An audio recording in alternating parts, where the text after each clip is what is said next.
Baina aldez aurretik, esango dutzuet, oso harrotasun handiz hartzen dugula etxe honetan, Durangar Ororen etxe honetan, antzezlan hau, bi arrazoien gaitik, alde batetik iparraldeko eta hegoaldekoen arteko elkarlana dalako, eta bestetik 81 minutuz gozatu ahal izango duguleko antzezlan hau euskera hutsean.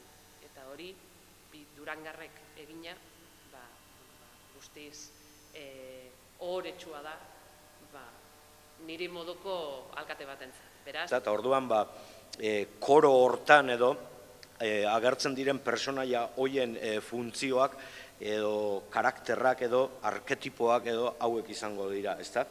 Alde batetik dago Odei, hilden neska, gaztea betirako, eta gero dago Kaiet, hipotekatua, bere seme alabak dituna, 20.000 etxe pagatzeko, eta, bere pirulak hartzen ditu, pixka bat bizitzaren arritmoa eusteko. Bestalde Zigor, personaia hau nik interpretatzen dut, euskaldun zikiratua eta analfabeto sentimentala, tripa dauka, eta hau izango litzateke igual anti-euskalduna esango genuen moduan, ezta? Bertzolaria gorroto ditu, eta dana gorroto dugu, ezta? Bestalde dago Erramun, etxeko premua, beti herrian geratu dena, eta herria zaintzen duena, ezta? Badago baita ere Eider, neska euskaldun tipika, la chica del batzoki esango esana gutxi gora bera. Gero bestalde badago Pili, taldeko inutila edo lela edo pendeja eta honek droga pasatzen ditu. Eta gero bukatzeko badago Fermin, beti herritik kanpo dagoena, beti bidaiatzen, batedakin nun, Nueva Yorken edo Kariben edo Indian, ezta? Eta orduan, arketipo horiek pixka bat sortu genituen, eta hor prozesu hortan sartu ziren gero Igor eta Unai, ezta?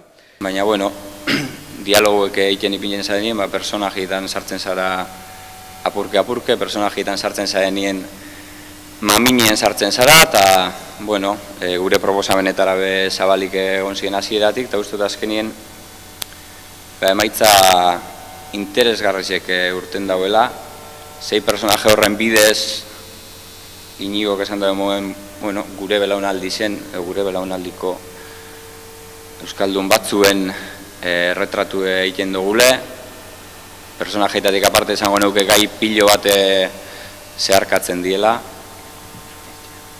sexue, politikie, drogie, maitasune, espiritualidadie, da beste hainbat, eta emaitzie batetik gordine dela, baina gordinen ez gordinen zentzu, batetik mingarrize badalako, baina baita zintzu dalako, eta bada espada komeni dago esatie, umore haundize badekola esango neuke eta humorien bebi zentzunetan, ez da? Humori arma handize dalako bai laban moduen, baina bai keukendu moduen, ez da? Eta, pentsa dut hortik be, badekola desente. Igorrek esan dauen bide batetik, matizeti, ez da? Lipusek egin dauen presentazioen guzurrik ez dago esan, baina gehitzeko, ez dala gauza fribolo bat, desmadre baten bidez kontetan dana, humore handizaz kontetan dan hori oso serizue dala, eta modu asko duzela mundu hori begiratzeko, eta iruditzate hau, zehozelan bai aktorien partetik, esan do personajiek, baina bai aktoriek eta bai idazketan parte arte dugunok, 70 hamarkadan jaiotako jentik gara, eta oso zelan badala begiratu autokritiko bat geure burueri, neurri baten, geure garaizeri, eta Igorrek esan duen moduen beti humorez, baina ez dala, nik esango nuke humorez landutako obra oso serio bat dala.